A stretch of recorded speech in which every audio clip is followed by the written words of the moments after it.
पिछले वीडियो में हमने आपको बिहार पॉलिटेक्निक से रिलेटेड अच्छे सवालों को बताया था, जो कि आपके परीक्षा पॉइंट ऑफ व्यू से बहुत अच्छा है।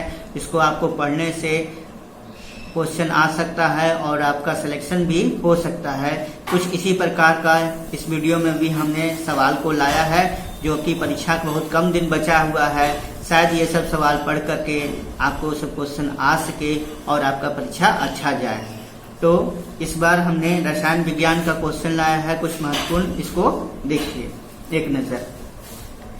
पहला सवाल है, एल्कली की उपस्थिति में एक एस्टर का जलीय अपघटन कहलाता है। एल्कली की उपस्थिति में एक एस्टर का जलीय अपघटन कहलाता है। ऑप्शन है एस्टरीकरण, साबनीकरण, प्रतिस्थापन, संयोजन। तो एल्कली की उपस्थिति में एक एस्टर का जलीय अपघटन जो है साबनीकरण कहलाता है। अगला सवाल है, कठोर जल साबुन के साथ पृष्ठमल बनाता है, यह किसकी उपस्थिति के कारण होता है? ऑप्शन है CH3, COOH, NOOH, CaOH2, CaCl2। तो कठोर जल साबुन के साथ, कठोर जल जो है साबुन के साथ पृष्ठमल बनाता है, किसकी उपस्थिति के कारण? CaCl2 के कारण। अगला सवाल है, वे यौगिक जो सजातीय श्रेणी में नहीं आते हैं, वे यौगिक जो सजातीय श्रेणी में नहीं आते हैं, हमारा ऑप्शन है CH4O, C4H12O, C2H6O और C3H8O। तो वे यौगिक जो सजातीय श्रेणी में नहीं आते हैं वे कौन है? C4H12O है। आगरा में ताजमहल का रंग के कारण परिवर्तित हो गया है, यानी आगरा में जो सफेद संगमरमर पे लगा हुआ था उसका रंग का परिवर्तन हुआ है, किसके कारण? ऑप्शन है धूप के कारण, अम्ल वर्षा के कारण, चूना के कारण, संक्षारण के कारण। तो आगरा में ताजमहल का रंग जो है अम्ल वर्षा के कारण परिवर्तित हो गया है। अगला सवाल है, प्रति अम्ल को कम करने के लिए प्रयुक्त करता है। प्रति अम्ल किसको कम करने के लिए प्रयुक्त होता है? ऑप्शन है शरीर में दर्द, दूसरा है अम्लीयता, क्षारीयता, सिर दर्द। तो प्रति अम्ल अम्लीयता को कम करने के लिए प्रयुक्त होता है। हमारा ऑप्शन सही होगा, प्रति अम्ल अम्लीयता को कम करने के लिए प्रयुक्त होता है। अगला सवाल है, पाचन में मदद करने वाला अम्ल है। पहला है एमिनो अम्ल, हाइड्रोक्लोरिक अम्ल, एसिटिक अम्ल, सिट्रिक अम्ल। पाचन में जो मदद करता है वह अम्ल कौन सा है? आपका हाइड्रोक्लोरिक अम्ल है। अगला सवाल है, कार्बन का अपरूप जिसका उच्च गलनांक है। कार्बन का जो अपरूप है जिसका उच्च गलनांक है, ऑप्शन है ग्रेफाइट, फ्लोरीन, कोक, हीरा। तो कार्बन जिसका अपरूप जिसका उच्च गलनांक है वह क्या है? आपका हीरा है।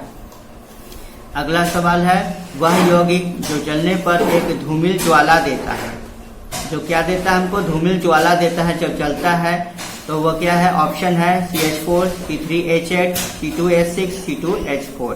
तो वह यौगिक जो जलने पर एक धूमिल ज्वाला देता है वह क्या है? C2H6 है। अगला सवाल है, वह धातु जो अत्यंत अभिक्रियाशील है। ऑप्शन है He, Zn, Pb, Al। तो धातु जो है Al है, एल्युमिनियम है, जो अत्यंत अभिक्रियाशील है। धातुओं का निष्कर्षण से आसानी से किया जा सकता है। धातुओं का निष्कर्षण किससे आसानी से किया जा सकता है? ऑप्शन है खनिज से, धात्विक यौगिक से, अयस्क से, चट्टान से। तो धातु का निष्कर्षण हम लोग अयस्क से आसानी से कर सकते हैं। अगला सवाल है, CH3, COOH प्लस C2H5OH से रिएक्शन करवाएं, तो बीच में कैटेलिस्ट X है और वो रिएक्शन करने के बाद बनाता है CH3, COOH, C2H5 plus H2O। तो X क्या है? तो X हमारा H2SO4 होगा। अगला सवाल है, आधुनिक आवर्त सारणी किस नियम पर आधारित है? आधुनिक आवर्त सारणी नियम किस पर आधारित है? ऑप्शन है परमाणु भार, भार संख्या, परमाणु संख्या, इलेक्ट्रॉनिक विन्यास। तो आधुनिक आवर्त नियम जो है परमाणु संख्या पर आधारित है। अगला सवाल है, वह तत्व जिसकी प्रकृति विद्युत धनात्मक होती है। ऑप्शन है सल्फर, सिलिकॉन, बोरॉन, तांबा। तो वह तत्व कौन सा है? बोरॉन, जिसकी प्रकृति क्या है? विद्युत धनात्मक होती है। अगला सवाल है, मैग्नीशियम को हवा में जलाना। मैग्नीशियम को हवा में जलाना, ऑप्शन है हमारा भौतिक परिवर्तन, रासायनिक परिवर्तन, ऊर्ध्वपातन, उपचयन, अपचयन। तो मैग्नीशियम को हम लोग हवा में जलाते हैं तो वह कौन सा परिवर्तन है? रासायनिक परिवर्तन है। अगला सवाल हम लोग देखते हैं, संगमरमर की वायुमंडलीय आर्द्रता और CO2 के साथ अभिक्रिया करके चूना बनाना किसका उदाहरण है? ऑप्शन है वियोजन अभिक्रिया का, विस्थापन अभिक्रिया का, योगात्मक अभिक्रिया का और अपचयोपचय अभिक्रिया का। तो संगमरमर की वायुमंडलीय आर्द्रता और CO2 के साथ अभिक्रिया जो होता है करके चूना जो बनता है वह योगात्मक अभिक्रिया है। अगला सवाल है बेरियम किस तत्व को उसके सल्फेट से विस्थापित कर देता है? बेरियम जो है किस तत्व को उसके सल्फेट से विस्थापित करता है? ऑप्शन है sodium, calcium, aluminium, hydrogen. Barium जो है सोडियम को उसके सल्फेट से क्या करता है? विस्थापित कर देता है। इसी तरह से हम आपके लिए अच्छे सवाल लाएंगे जो कि आपके पॉलिटेक्निक के लिए बहुत इंपॉर्टेंट होगा। जो उसको आप स्टडी करेंगे तो शायद आपसे कुछ क्वेश्चन इसमें से आए। बहुत महत्वपूर्ण ये सवाल है। ये बराबर सवाल परीक्षा के पॉइंट ऑफ व्यू से पूछता है। इस तरह का सवाल आप पढ़ करके शायद आपका सिलेक्शन हो सके। मेरे चैनल को लाइक कीजिएगा, सब्सक्राइब कीजिएगा, जिससे मेरा मोटिवेशन बढ़े और मैं आपके लिए अच्छे वीडियो को और लाने का प्रयास करूंगा। अगला सवाल है ग्लूकोज का विघटन होता है ऊष्माशोषी अभिक्रिया में, ऊष्माक्षेपी अभिक्रिया में, अपचयोपचय अभिक्रिया में, विस्थापन अभिक्रिया में। तो ग्लूकोज का विघटन होता है अपचयोपचय अभिक्रिया में। प्लास्टर ऑफ पेरिस का सूत्र क्या होता है? CaSO4 half H2O। Plaster of Paris का सूत्र होता है CaSO4 half H2O होता है। एसिटिक अम्ल, अगला सवाल है एसिटिक अम्ल NaOH के साथ अभिक्रिया करके एक लवण बनाता है जिसका pH मान कितना होता है? 7 के बराबर होता है। कितना होता है? 7 के बराबर। एसिटिक अम्ल जो है NaOH के साथ अभिक्रिया करके जो लवण बनाता है उसका pH मान 7 के बराबर होता है।